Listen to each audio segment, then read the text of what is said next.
Hello, everybody. How we doing today? It's 4:20. It's Thursday. It's May 15th or something. I think we're going into probably the weirdest May long weekend of our lives. Not fully allowed to get back to what we're doing yet, but we are seeing some success here in Canada. I'm very proud of our government. Very proud of the first line.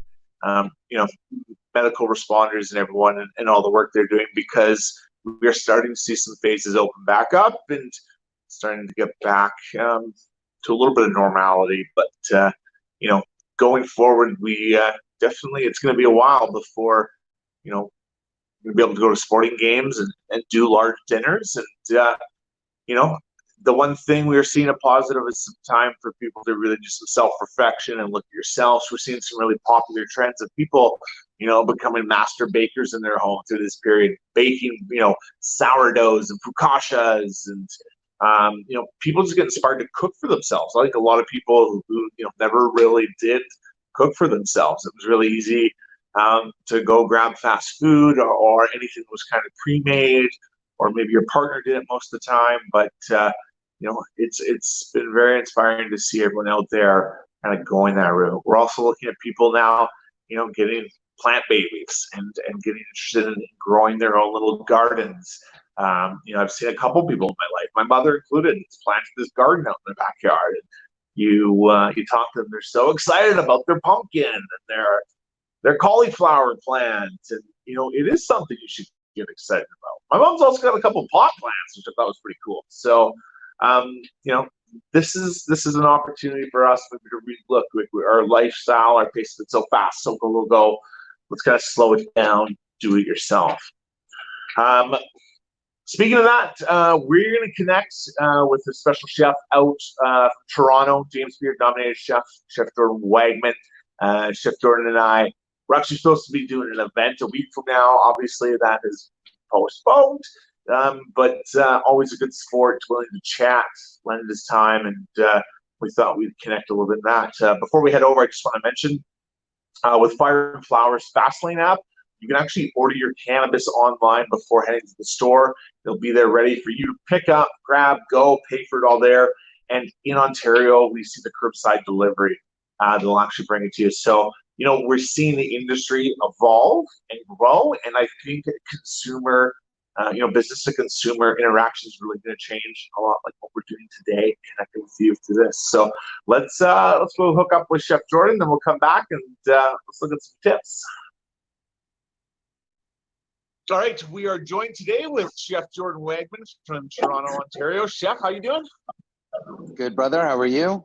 I'm good. Good to see you again. Thanks for making some time. You. Nice to see your hair. Is you're doing that for my benefit or what? No. You know what? I just you got the look going on. I thought it's called the old guy look, brother. The old guy knows what he's talking about. So. You know what? I'm looking forward to getting back in the kitchen and cooking and not having to worry about like sweaty hair. Now I can wear the bandana and be proper. 100%. We all can't wait to start cooking for people. Yeah, no, absolutely. It, with BC announcing its sort of phased restrictions in that, I think on the 18th, they're going to allow phase 2 of social distancing. I've had a lot of inquiries from within BC about people wanting to do dinner parties and that. So I think what the new norm this summer is going to be is people getting together with people that they know within their own little bubble and their own sort of confinement. So, I started doing dinners for 8 people and 10 people, and I think that's what I'm going to have to go back to doing just to cook. And I don't know about you, but for me, I just want to cook. I just want to get back to serving people. Yeah, no, I mean, I agree. That's why I do what I do.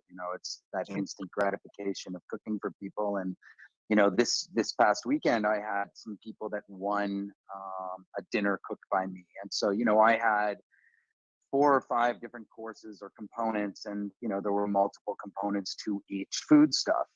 And everything was well labeled, and I even did a Zoom call with them to walk them through the plating, right? So the final cooking and then the plating.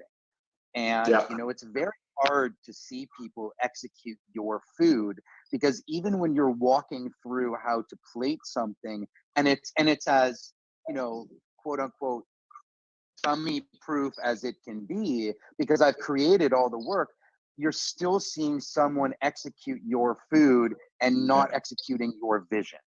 So Yeah. that's always tough to see, you know? And so that's what I miss most of all, is creating food that the way that I want it to look, the way that I want it to taste, and then, you know, serving it to those that are there. So for me, that's the part that I miss. I miss that instant gratification of that, you know? Yeah. So, Absolutely. I actually, for Cinco de Mayo, I made this huge taco buffet, and I invited just some friends over. I said, come over and just to see how much they were loving it. You know, I'm like, okay, this is good. So yeah, yeah, yeah, that's great. That's yeah. great. So, Yeah, I mean, Chef, you I know, think it's, when sorry. go ahead. Oh yeah, no, I was going to say, you know, one of the things when we first connected and started started talking, and you know, eventually we were looking at doing that collaboration until COVID slowed things down. And you know, it's really sort of your philosophy, you know, when it comes to cooking and using food, gluten-free, dairy-free, sugar-free, and you know, that's, you hear those words kind of thrown around all the time, and I think, you know, we've almost painted this negative reaction we're supposed to feel when we hear gluten free, and we're like, oh, right, like, oh, this is just some sort of fad. It's some, you know, it's just something for the far left wing. And it's when we start to look into it more, and even more right now, like our immune system is so important to have a strong one. And that really falls on the person's responsibility of really what they're consuming, what they're eating, and understanding what, you know, how their body sort of reacts to food. So maybe just touch on a little bit, you know, about your sort of path of going in that direction, and realizing that, you know, when you started changing the foods you were eating, what sort of reaction you saw differently within your own body. You know, I can speak to the most recent experience, which has been 8, 9 weeks ago. I had a severe flare up with my psoriasis, and I've had psoriasis since the age of 12. And so you know, in removing gluten, dairy, and refined sugar, it really helped to heal my body. So much so that 9 weeks ago, you know, my hands were completely covered with psoriasis, and today, you know, relatively nothing. And Yeah. the reason for that is my quick recovery. That's all to do with my diet and cannabis. And so, you know, I bounced back much faster than I ever did. So the short version really to this story is I've had psoriasis since the age of 12. I was in and out of hospitals for a year of my life. When I was in high school, I spent a year of my life in a tent at the Dead Sea in Israel getting skin treatment. And it wasn't until about 6 years ago, so I'm 48, it wasn't until I was 42 years old that I sought the help of a naturopath and removed gluten, dairy, and refined sugar and other food stuff, nightshade vegetables being one, the majority of them. And then the introduction of cannabis, and my life changed. Right. And did you find that transition hard to do? Because one thing we hear from people, it's, you know, oh, I think it's very easy to come up with excuses and reasons why we can't do things. And I think once we put some effort into trying to actually make changes, and, you know, spend the time to put some recipes together, or put like a weekly meal plan together of what you can do, you know, it makes things a bit easier. So did you find that transition hard, or did you notice that once your body started feeling better, did it sort of motivate you more to go further with it? I was ready to make the leap, so it was very easy to make the leap. One thing that was very clear to me was that from leaving that one meeting, that I had to relearn or unlearn how I cooked everything. You know, being classically French trained, where there is cream and butter present in most, you know, everything, Yeah. you know, and foie gras finds its way into places, and so on and so forth. You know, I just don't eat that way anymore. And so where all my desserts used to be based with refined sugar. I had to relearn how to create my favorite ice creams and tortillas and everything else that I love, within the confines or the framework that I've been given. So did I find it tough? No. Was it challenging? Of course, because there was a lot of, I won't say a lot of trial and error, because there's no error. It's one domino leads to the next, but there was a lot of experimentation, no question. Yeah. And the one thing that you said though, is that people do find it daunting. It is a daunting, to think that you are going to go from one extreme to the other, like I did, is not really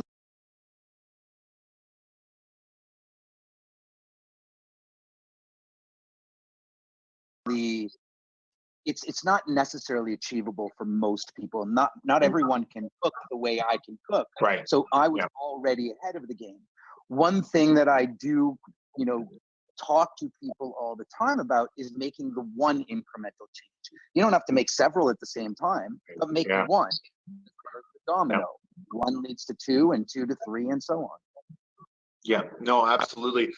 I think that touched on a very good point, because, since we met and started talking, it's had me thinking, because, I suffer from gout, which I got my first nasty flare up in January.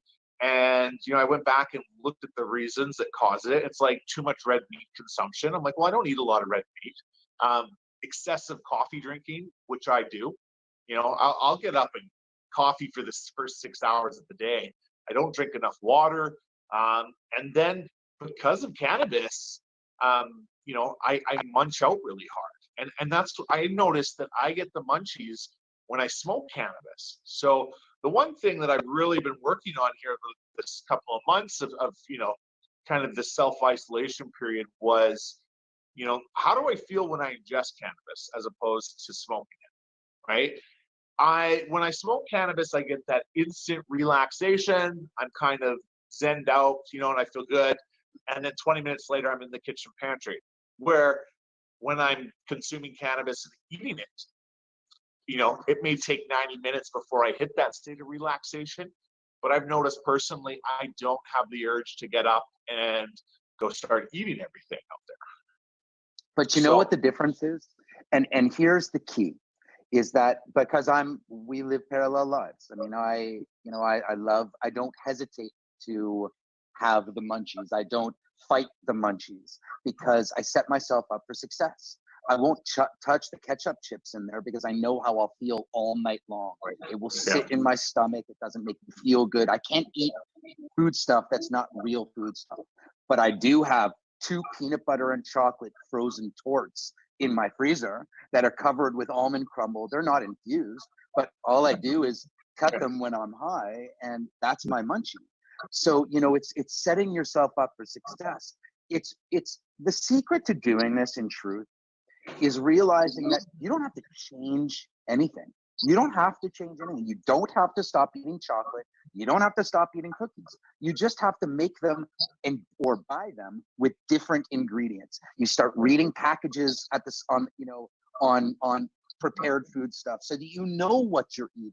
Because unless you make it yourself, you don't really know what's in it. So and I mean, it's tough. It's really tough to go from 0 to 60. It's not easy to do. Well, and I think that's why starting, personally, like you said, focus on one thing at a time. For myself, snacks. Snacks are what put me feeling overweight. It what flares my gout up. And I think that touches on it. If you were to make your own snacks, right? I think a great thing to do is Sunday, especially if you have a couple people in the house. Hey, let's all get together and let's make some snacks for the week, right? So that, when I am stoned on Wednesday night watching Survivor, I know I've got those chocolate and peanut butter with the almond crumble on top of it in the freezer. I think that is really what you mean by when you're saying setting yourself up for success. That's right. And so it's not only about the munchies. When my life's work now is all about teaching people how to eat healthier. So, it's not only about, what happens when we're late at night, but you mentioned Sundays. Well, if you don't want to order, like, I don't eat McDonald's. I don't eat fast food. But if there's a lot of people out there, there's a reason that those places print money for a living, so there's a lot of people going there. If you want to avoid going out for food, then set yourself up on Sunday and freeze your food stuff. Make a big soup and have, 10, 15 portions that you yield and freeze them. I do that myself, right? That way, if my family is eating, which happens all the time, the three of them will have hamburgers one night. My wife will make hamburgers. I'm not eating a hamburger. Like, I'll eat meat from time to time, but I'm not sitting down to eat, certainly bread, but not a hamburger. So I can go downstairs to the freezer and pull that soup and don't feel pressured to, to eat something that doesn't agree with me, and ultimately it's about our health. Yeah, no, absolutely. I really hope the one thing we really come out of this is, it's been very important for the governments around the world to step up and do as much as they can right now in this first instance. But in the end, it really comes down to your own responsibility of how you take care of your health, right? We all need to take that sort of onus on. One thing that's really inspired me that I see a lot of people doing now is, especially if they've got little mini apartments, is they're planting these little herb and plant gardens on their balconies. People are getting into gardening a little bit more in their backyard. My girlfriend who lives in Oakland, before I came back up here, I must have spent like $300-400 kitting out her balcony with lettuce and cucumbers and a lemon tree. Sadly, I had to leave, and she's getting to reap all the benefits of it. But she goes out, she shows me the plants, and it's even with a little confined space on your balcony. One, it's going to be more zenful and peaceful to sit out there around a bunch of greenery, a bunch of plants. Absolutely. Two, you're going to be so much more encouraged to cook for yourself when you grew it yourself, right? Like, what I hear from her, she's, I just made a salad. I used this and this and this from the garden. She's like, I made a dressing. That's the only thing that was really store bought. But I did it with the vinegar and the oil, and she's getting excited just talking about the salad she made. But that should get you excited.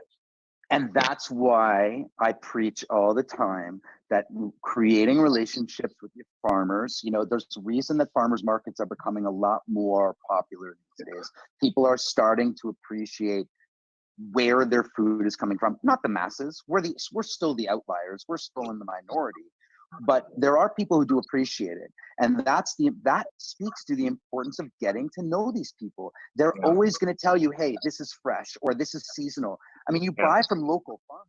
Aren't you guaranteed to be buying seasonal food stuff? Yeah. I mean, so it's funny you say that about growing your own food, because last year was the first time I ever did it. I grew cannabis for the first time. I grew 2 8-foot plants. I yielded, easily a pound. I grew tomatoes and kale and, lots of fresh herbs. It was amazing. But during all of this and the isolation, you're seeing a lot more people be in tune with making their own food. No one wants to order in. No one's going out. You see everyone's now a baker. Everyone's doing sourdough starter. Yes. Everyone is, even me, we had 2, romaine, just the ends of romaine hearts. And we cut off the bottom and we put them in water. And they're growing. And my daughter is fascinated. They're sitting beside my cannabis plants, but my daughter's fascinated. And I'll tell you something. I never once considered how beautiful a little micro romaine leaf is, but you see these romaine leaves are like the size of my thumbnail, and they're stunning. And so I'm learning, even through this process, so many different things I'm learning and appreciating. But you grow your own food, you have a greater appreciation for it. Yeah, there's one thing I wanted now. I saw it a couple years ago, but it's called tower gardens. You can actually have it inside your home, perfect for Canadian winters. Yep. You know, I think they are expensive. It's an investment. You know, you're looking $800, $1,000, but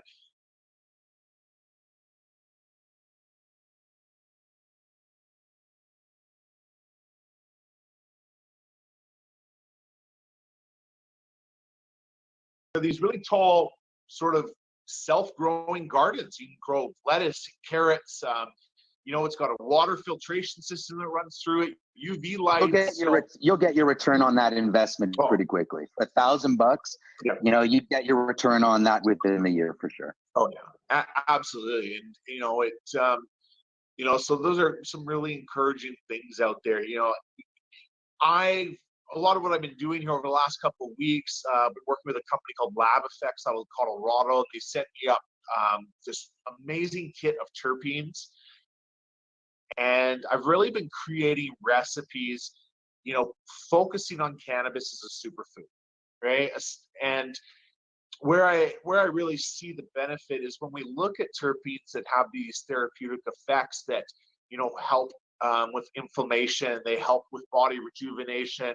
We can't yet make these actual medical claims. So what I found is using superfoods, you know, like turmeric, ginger, omega fatty 3s in the salmon, and creating these beautiful, healthy dishes that we support with CBD, we support with pinene, we create that entourage effect in there.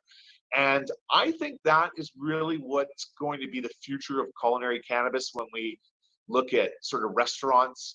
You know, I'm still not sold on the fact that we're going to be able to go into a restaurant and get a dish that has 20 milligrams of THC. I think we're a very long ways away before you know, regulation sort of allows for THC, but I think terpenes and CBD are really what the future is going to be. Yeah, I mean, I see it happening eventually. I certainly, you know, the conversations that I'm having, the people wanting to invest in those opportunities are certainly hoping that it's going to happen. I would say this, and we have a mutual friend, Jackie Childs. Okay. Yeah. And Jackie came to one of my events before all of this went down, and she paid me the greatest compliment I've received in a very long time. Okay. And it speaks to everything that we've been discussing. She suffers from an autoimmune. Okay. Just like me. And so after 15 courses, she turned to me and said, I didn't get sick once. Yeah. I didn't have to, I ate everything. I didn't have to go to the bathroom. She explained to me that typically she would go to these events and she would move her food around on the plate to make it appear that she had tried it and was enjoying it. Okay. Yeah, I saw her give that quote in your interview, and that was, I can tell why that meant so much to you. Well, it's huge because, you know, somebody who suffers the same way that I do, to be able to come to my home, enjoy a 15-course meal and not suffer at all. And you can appreciate over those 15 courses, you got everything from every walk of life, fish and seafood and, you know, and meats and vegan products. So, but it was all across the board. And so for me, that just speaks to what it is that, and how healthy food can be for us and how good food can be for us. Lately, I've been making a lot of bread for my family and friends. And, you know, I don't shy away from trying my food. I try everything. And every time I eat bread, honestly, I get this film in my mouth. And it's just because my body is so not used to that food anymore. Yeah.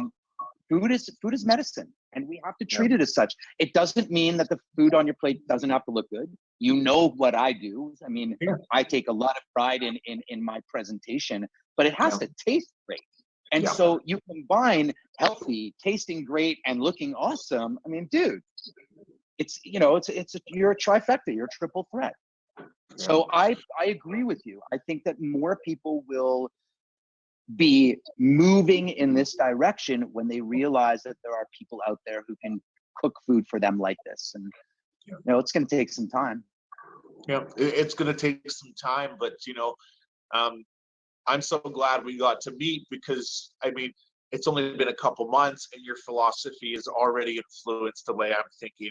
You know, I use so much more maple syrup now in the last couple weeks over sugar, right? I'm still pretty bad with sugar, you know, but you know, as you said, start with one thing and kind of grow from there. And that's it. And that was my first thing was, okay, let's see if I can eliminate sugar and use maple syrup. It ties in, I'm Canadian, so anytime I go to the States, like, I don't use sugar, we use syrup, and everyone might laugh, you know. But there's like you said, step by step. So, you know, I think your philosophy's dead on, and you know, I think it's very important for these conversations to be happening, because we may hear it once, twice, and then all of a sudden that third time it kind of sticks with us. And it's like, okay, you know what? I'm ready to make some changes. You know what? I'm going to plant a herb garden on my balcony. And maybe that's where it starts for you out there. But yeah, Chef, I just wanted to thank you again for making some time, coming to chat with me. My pleasure, brother. Still very excited for that time we can finally get the kitchen together. But Agreed. yeah. Agreed. And you know, the one thing that I will leave you with is this. People always look at the food that, you know, that I create and that you're now sort of shifting towards and wonder, is that going to taste good? Am I going to eat dessert? You know, all my desserts are plant-based, right? The fact of the matter is that the proof is in the pudding. The proof is in the pudding. You come eat the food and then tell me you couldn't eat this way 7 days a week, you know? So you take the magic out of it a little bit for people. Yeah, absolutely. I'm here to help you, whatever I can do, man. Always, Chef. I thank you so much, and you know, I hope you guys able to get out of the house a little bit this May long. It's going to be a different May long than we're all used to, but you know, I think this country's moving in the right direction. I'm really proud of our leadership, of everyone in the medical community that you know, has been on the front line, and we got a long way to go, but you know, I think everyone's doing a great job out there. I agree, brother. Just stay safe and healthy, and you know, let's just have a positive influence on people and bring some smiles to their life, right? That's all we can do. Well, let's see how many more people we can convert. Exactly. All right, Chef. Thank you very much. All right, man. Be well. All right. Chef Jordan Wagman. Always great to connect. Hey, Mel, how's it going?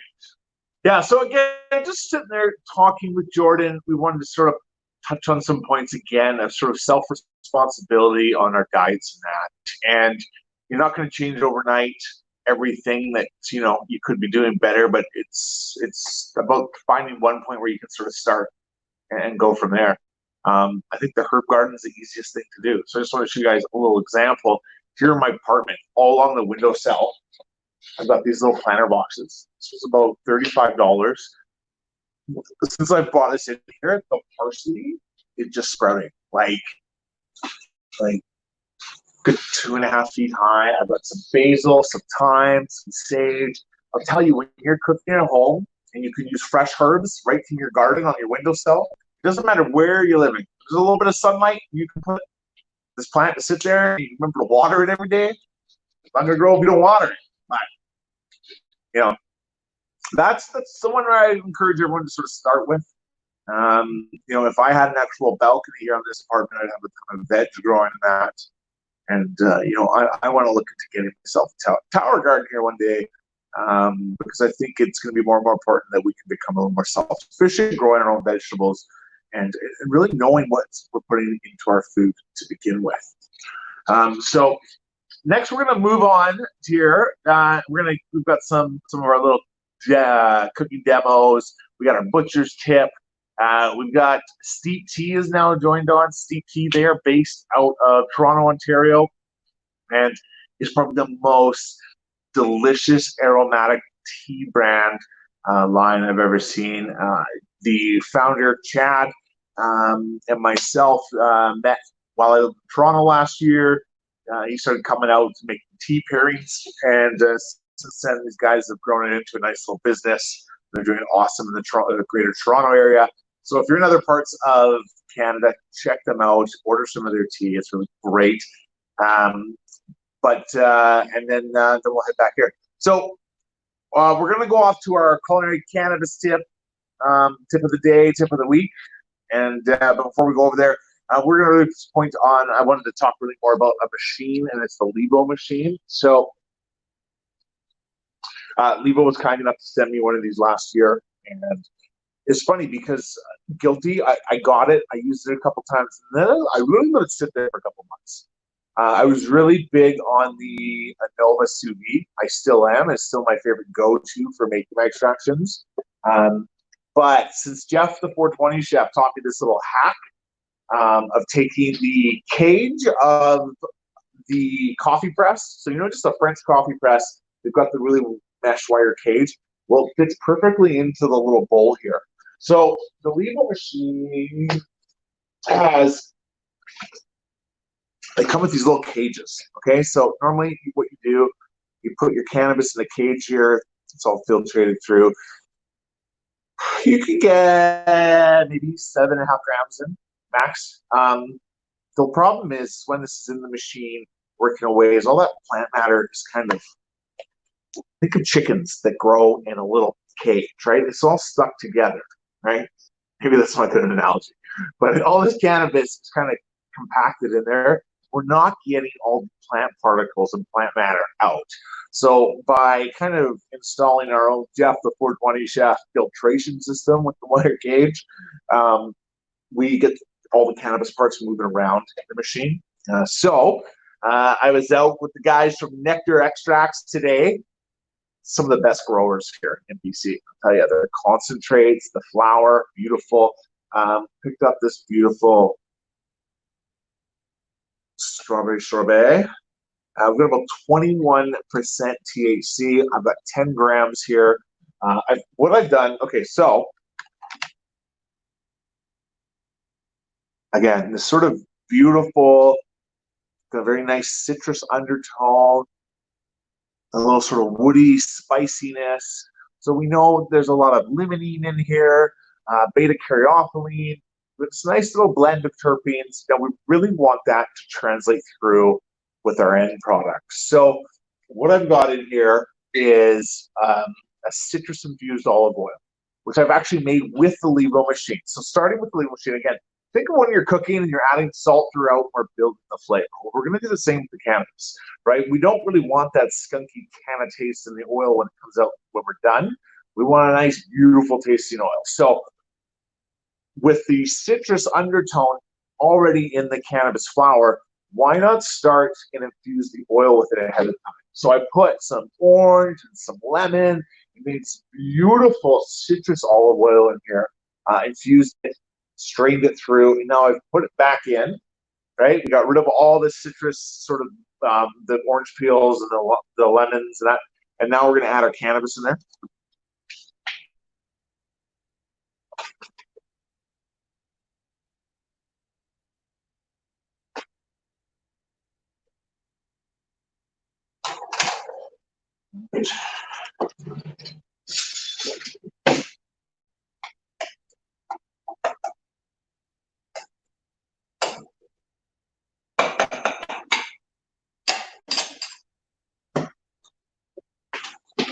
All right. So the Levo machine's got a lot of different features here, but we'll close. This is how simple it is. We'll sit there and we'll go to infuse. Now their infused sort of default setting is 2 hours at 150 degrees. Now think of that. Think about that. When we go and Google how to make our infusions and extractions, they're always telling you not to go over 225. 225 degrees. So they're telling you 200 degrees, maybe even 190 to decarb your cannabis flower before ever adding it into the oil. That's why cannabis tastes like shit. That's why brownies, you cover them up, where if you're gonna make weed brownies, the chocolate's supposed to overtake it because you're making that burnt, bitter terpene taste in the end. So what we're gonna do here, I'm gonna go about 155 degrees at 2 hours and 45 minutes. The main reason is, again, we want to look at where these terpenes start to evaporate and where the flavor starts to sort of change on us, right? I have found that, going for super extended periods of time isn't necessary, okay? We can literally go, at about 2-3 hours. But the difference between 3 hours and 6 hours is almost none. However, the longer you go, you will actually start to decrease the amount of THC that you have. So if you go too long in your infusion, we're actually going to start to lose some of it. So temperature 155. Oops.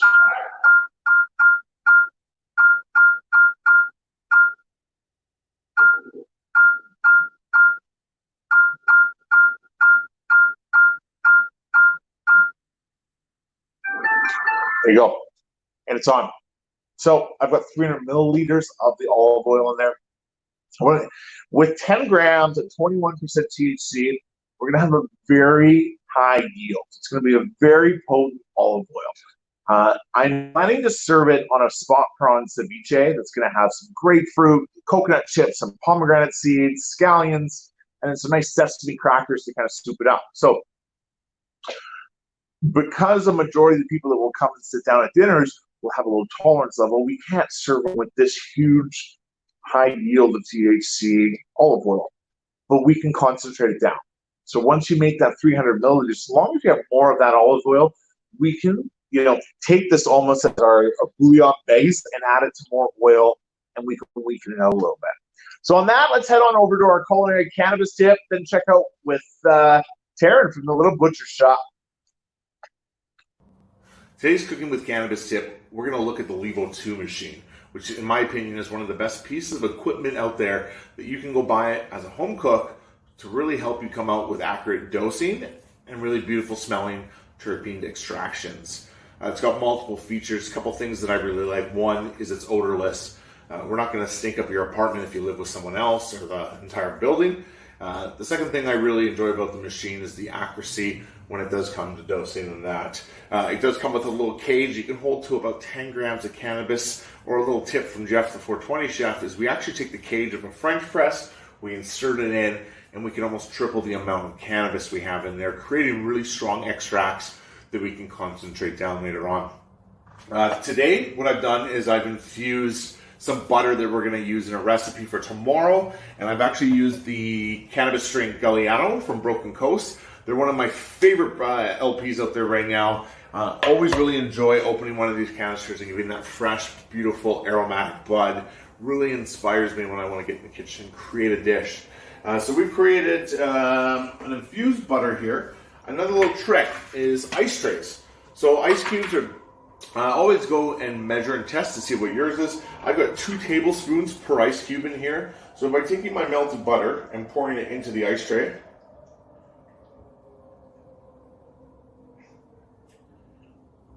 I can give myself, once it hardens, perfect 2 tablespoon cubes of infused butter. Once I do the math and figure out what the dosage is per tablespoon, it allows for quick and safe cooking practices later on when we're going to incorporate the cannabis.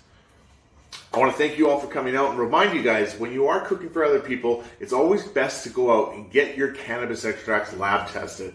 I use Canva Analytics in Vancouver. I do. All right. Let's head on over to the Little Butcher. Taryn, what do you got for us? All right. Here we have a boneless lamb leg. You can find this at most butcher shops and grocery stores. I'm going to turn it on to its top side so the bottom is facing up. And we're going to start trimming off any excess silver skin, bristle, or bits of fat. I am going to keep these off to the side so that when I'd like to later on, I can make a broth using the trimmings and bones as well found at a butcher shop or some grocery stores. So once I'm happy, I'm going to turn it around. We're going to find the seam that separates these 2 muscles and we're going to cut it open. The leg should fold open fairly easy. And now we have the full boneless leg. Kind of separated into 4 sections. So the first section is the top round. The second little section here is the eye of round. There should be a little bit of a gland in there. It looks like a big chunk of fat. Let's just cut that out. Thirdly is the bottom flat. And lastly is the sirloin tip. We're going to start today with the inside round piece, or the top round piece.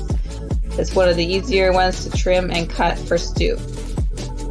So just trimming one end off a little bit, and then we're going to cut strips about 3/4 of an inch to 1 inch, all the way down the piece.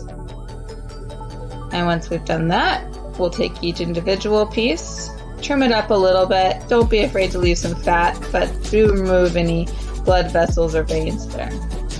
Now we're going to cube it into about 3/4 inch to 1 inch strips again. Moving on to the next piece, we'll square off the ends, slice it down the middle lengthwise, and then cube it up into small pieces. Slicing off the end, cutting it lengthwise, and cubing it into 3/4 to 1 inch pieces. We'll go all the way through this inside round or top round piece. The last little one here, we have a little excess fat which you can trim off if you like. You absolutely don't have to. And cut that into a few pieces, 3/4 inch to 1 inch ideally. And there you have some beautiful stew meat.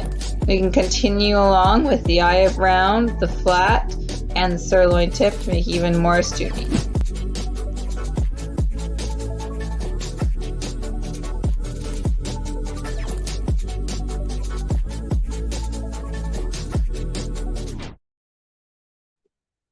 All right. So, again, great. Find something that, maybe takes you a little bit of time to break down, but you're going to get 3 or 4 meals out of it. It's funny when I asked Taryn, I said, Taryn, what's your butcher's tip for people? She says, my tip is don't go to the grocery store for your meat, go to a butcher. Go check her out, a little butcher shop. All right, Steve T, what do you got?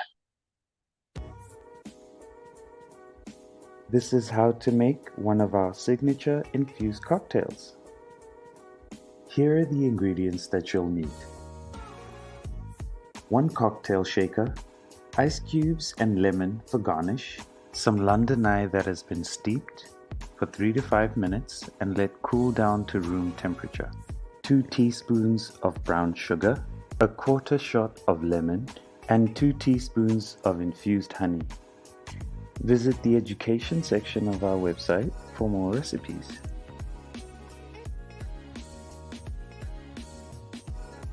Start by pouring the London Eye into the shaker, followed by the brown sugar. Next, add the lemon. And lastly, the infused honey. 2 teaspoons equals 16.33 milligrams of THC or CBD. This is all about you, so dose yourself accordingly. Mix everything well to allow the sugar and the honey to dissolve. Once it's ready, pour and serve. Enjoy.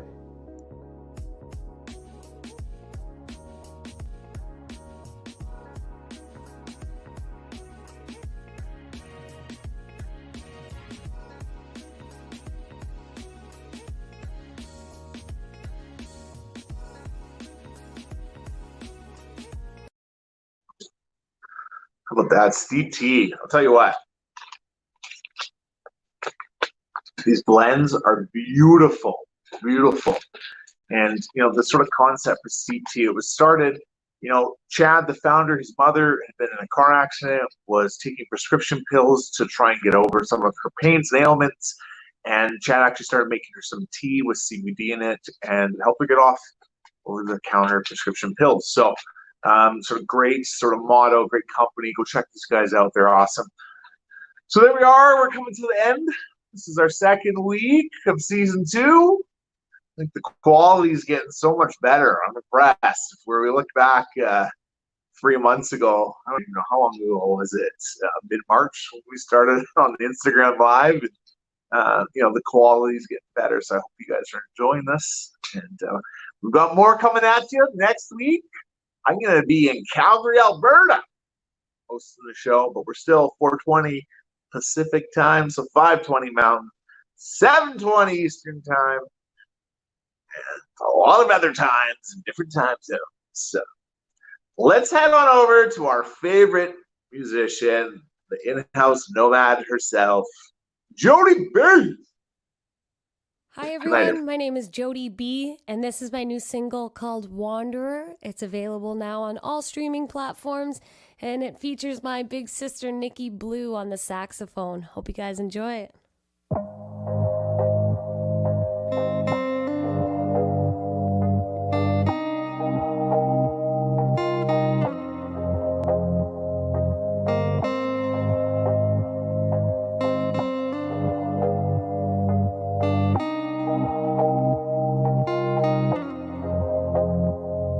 Can you feel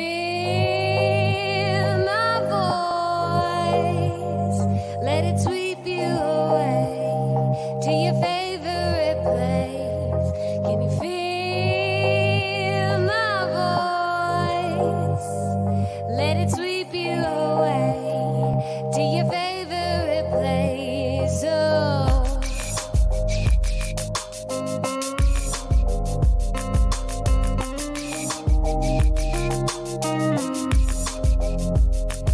And I don't know what you came here before. Still looking for myself and got lost on the way. Who knew you'd be here to accompany me? What a lovely place to be. Just